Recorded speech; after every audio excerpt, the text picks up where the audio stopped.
بس رمضان کی سب سے بڑی تیاری کیا ہے کہ اپنے دلوں کو صاف کر لو پہلے سے، کہ جس دل میں نفرت ہو، بغض ہو، کسی کے لیے غصہ ہو، کسی کے لیے کیا کیا جذبے ہوں، دل صاف کرنا۔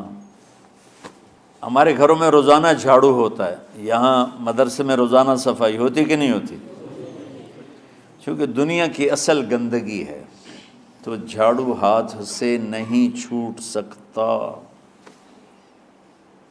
حرم شریف میں دیکھا کیسے چاروں طرف خدام پھر رہے ہوتے ہیں برش لے کر، تو دل پہ غبار ایسے آتا ہے جیسے صحن میں غبار آتا ہے، دل پہ گندگی ایسے آتی ہے جیسے صحن میں آتی ہے۔ تو ہم نے نظام بنایا ہوا ہے، لوگ وہ کر رہے ہیں، وہ روزانہ جھاڑو دیتے ہیں۔ تمہارا دل ایک آنگن ہے، ایک صحن ہے، اس میں بغض، نفرت، حسد، پتہ نہیں کیا کیا گندگیاں آئیں گی اور آتی رہیں گی۔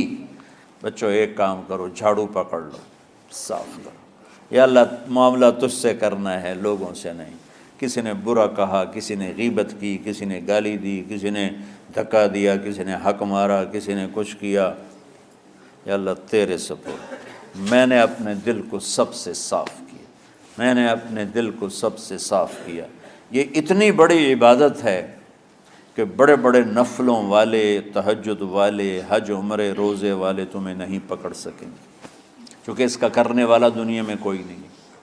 نفل پڑھنے والے تو بے شمار ہیں، عمرے کرنے والے بے شمار ہیں، علماء بے شمار ہیں، حاجی بے شمار ہیں، سخاوت کرنے والے بے شمار ہیں، لیکن اس ٹکڑے کو صاف کرنے والا لاکھوں میں ایک بھی نہیں ہے۔ مشکل کام ہے، آپ یہ سیکھ لیں، صاف کرو، صاف کرو، صاف کرو۔ یہ رمضان کی سب سے بڑی تیاری اور علم کو حاصل کرنے کی سب سے بڑی چابی ہے کہ اپنے دل کو کھلا کر لو۔ کوئی چیز خالی ہوگی تو کچھ آئے گا۔ جس دل میں بغض بھرا ہو، نفرت بھری ہو، حسد بھرا ہو، کینہ بھرا ہو، اس میں خاک آئے گا، اس میں تو علم کی ایک کرن بھی نہیں آئے گی۔ اس زبان سے چاہے جتنے مرضی موتی بکھیرے، دل اس کا اندھا ہوگا۔ لا تعمى الابصار ولكن تعمى القلوب التي في الصدور۔ یہ آنکھوں سے اندھے نہیں، دل سے اندھے ہیں۔ تو بچوں اپنے دل کو صاف کرنا سیکھو۔ وہ کتنی مشہور حدیث ہے، آپ نے کہا اس دروازے سے ایک جنتی آ رہا ہے، تو ایک انصاری صحابی داخل ہوئے، جوتا ہاتھ میں، داڑھی میں وضو کا پانی۔ اگلے دن اس دروازے سے ایک جنتی آ رہا ہے، تو ایک صحابی آئے، ہاتھ میں جوتا، داڑھی میں وضو کا پانی۔ وہی صحابی اگلے دن اس دروازے سے ایک جنتی آ رہا ہے، تو وہی صحابی 3 دن جنت کی بشارت لی انہوں نے۔ اس صحابہ کی جماعت میں ایک شخص ہیں جن کا نام ہے عبداللہ بن عمرو بن عاص۔ ان سے بڑا عبادت گزار صحابہ میں کوئی نہیں تھا، نہ سابقین میں، نہ متاخرین میں، نہ پہلوں میں، نہ بعد والوں میں۔ ان کی عبادت کیا تھی؟ ساری رات جاگنا، سارے دن کا روزہ، اور ایک ختم قرآن صبح سے شام تک۔ اتنی اللہ نے طاقت دی تھی۔ پھر وہ غلو والی بات آ گئی، ایکسٹریم ہونے والی بات آ گئی۔ ان کی شادی والی رات حجلہ عروسی میں داخل ہو رہے ہیں، دلہن کے کمرے میں داخل ہو رہے ہیں، اور مصلی بچھا کے اللہ اکبر، اور دیر نفل تے نفل، دیر نفل تے نفل۔ تو ان کی بیگم نے دیکھا تو وہ بھی خیر کا زمانہ تھا، انہوں نے بھی وضو کیا اور پیچھے مصلی بچھا کے وہ بھی فجر تک نفل پڑھتے رہے۔ صبح ہوئی تو حضرت عمرو بن عاص رضی اللہ عنہ نے پوچھا، بیٹی رات کیسی گزری؟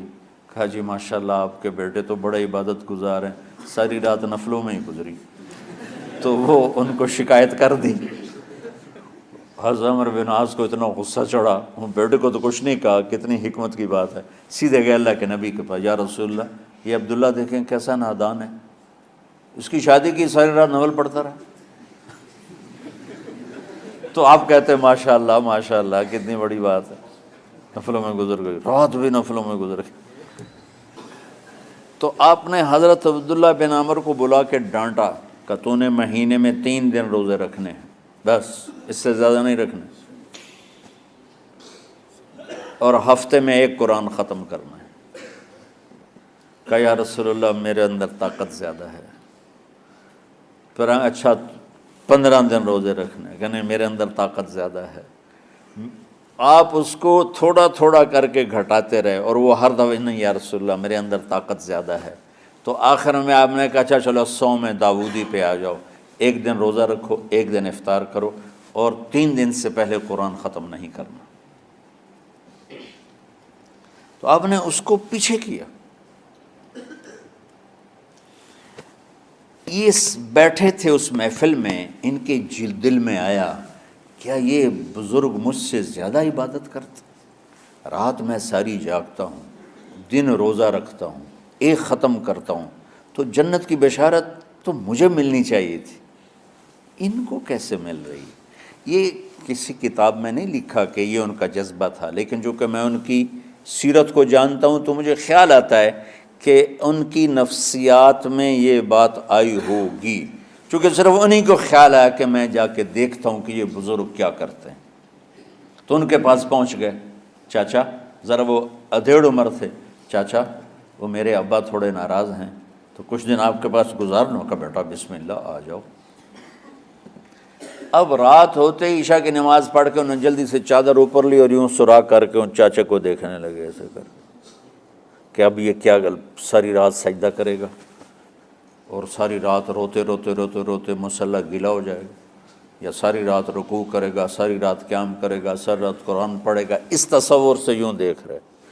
اور وہ بزرگ صحابی تشریف لائے، سرانے پہ سر رکھا، اللہم بسمک اموت و احیا، ہو گئے۔ اب یہ دیکھ رہے ہیں ابھی اٹھیں گے، ابھی اٹھیں گے، ابھی اٹھیں گے، اٹھے نا، فجر کی اذان پہ اٹھے۔ اب یہ تو حیران پریشان ہو گئے کہ یہ کیا ہو؟ اس زمانے میں تو منافق تہجد نہیں چھوڑتے تھے ڈر کے مارے کہ پتہ نہ چل جائے ہمارے کفر کا، تو یہ چاچا جنت بھی لے گیا تو ستا بھی پیا کہ چلو کل دیکھوں گا۔ اگلی رات پھر چادر سر پہ کر کے اور یوں سوراخ کر کے لیٹے ہوئے اور دیکھ رہے۔ چاچا پھر تشریف لے اور سرانے پہ سر رکھا، اللہم بسمک اموت و احیا، ہو گئے۔ فجر کی اذان پہ اٹھے، یہ اور پریشان ہو گئے کہ میرا نبی کا فرمان تو سچا ہے، اس میں تو شک بھی کفر ہے، لیکن عمل کیا ہے جس پر اس کو جنت کی بشارت ملی؟ 2 رکعت نفل بھی نہیں۔ اور آج کے دور میں تم میں سے ماشاءاللہ اکثر بچے تہجد پڑھتے ہیں کہ 1 رات اور دیکھوں گا، تیسری رات اللہم بسمک اموت و احیا، ہو گئی ساری رات۔ تو تیسری رات پھٹ پڑے عبداللہ بن عمر، کہنے گے چاچا میری ابا سے کوئی لڑائی نہیں تھی، 3 دن میں تیرے بارے میں سنتا رہا، جنتی جنتی جنتی۔ میں دیکھنے آیا تھا کہ آپ کیا کرتے ہیں، آپ تو کچھ بھی نہیں کرتے ہو، ساری رات سوتے رہتے ہو، اب کیا کرتے ہو؟ انہوں نے کہا بیٹا یہی ہے جو تم نے دیکھا ہے۔ اب ان کو سمجھ میں نہیں آ رہا کہ یہ جوڑ کیسے بٹھاؤں، ادھر جنت کی بشارت، ادھر ساری رات خراٹے، اب یہ اس میں جوڑ کیسے بٹھاؤں، کیونکہ نبی کی بات تو غلط ہو نہیں سکتی۔ تو اب وہ نا ایسے نا بڑے بے دل سے ہو کر واپس مڑے، پتہ نہیں کی چکر ہوئے گی کوئی گل۔ جب وہ دروازے تک پہنچے تو کہنے لگے بیٹا ادھر آنا، واپس آ گئے۔ کہا میں تمہیں اصل راز کی بات بتاتا ہوں۔ کہا کیا ہے کیا ہے؟ تو یہاں ہاتھ رکھا، کہا یہ جو دل ہے نا اس میں کسی انسان کی نفرت نہیں۔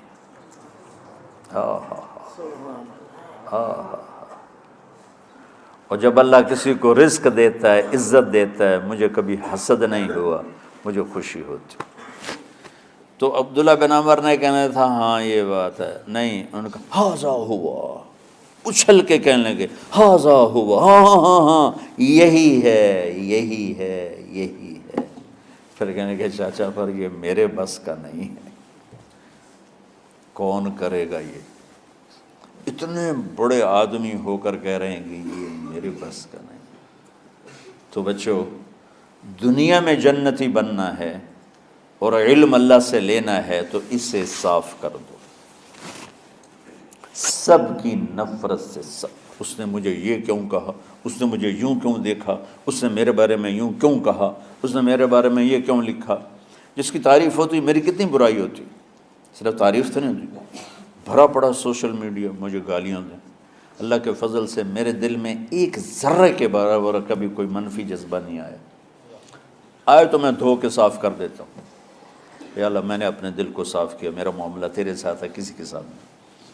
یہی آپ رمضان کی سب سے بڑی تیاری، علم کے حاصل کرنے کا سب سے بڑا ہتھیار آپ کو یہ نہیں ہے کہ تمہیں کتابیں یاد ہو جائیں، تمہیں اشعار یاد ہو جائیں۔ تو ساری امت سے کہتا ہوں رمضان کا استقبال کرو دلوں کو صاف کر کے، نفرتوں کو مٹا کے، مذہبی نفرت، دنیاوی نفرت، رشتوں کی نفرت، بول چال کی نفرت، سیاست کی نفرت، لین دین کی نفرت، ان سب سے اپنے دل کو صاف کرو تاکہ رمضان میں اللہ نے علم اتارا، اللہ تعالیٰ آپ کو علم عطا فرمائے، اور باقی لوگ جو عام دنیا میں زندگی گزار رہے ہیں ان کے دلوں میں اللہ رمضان کا نور اتارے اور ہدایت کا نور اتارے۔ یہ سب سے بڑی تیاری ہے اس کی۔ اور کسی سے گلہ ہے، غصہ ہے، ناراضگی ہے، کسی سے بولتے نہیں ہو، ابھی سے شعبان آ چکا ہے، آپ شعبان سے رمضان کی تیاری شروع فرما دیتے تھے۔ تو اس کی تیاری کیا ہے؟ وہ دلوں کو صاف کرو، معاف کرو، معافی مانگو، تمہارا قصور نہیں پھر بھی معافی مانگ لو، دلوں کو صاف کرو، اور اللہ سے سخاوت مانگو کہ اللہ کو سخی بھی پسند ہے اور صاف دل والا بھی پسند ہے۔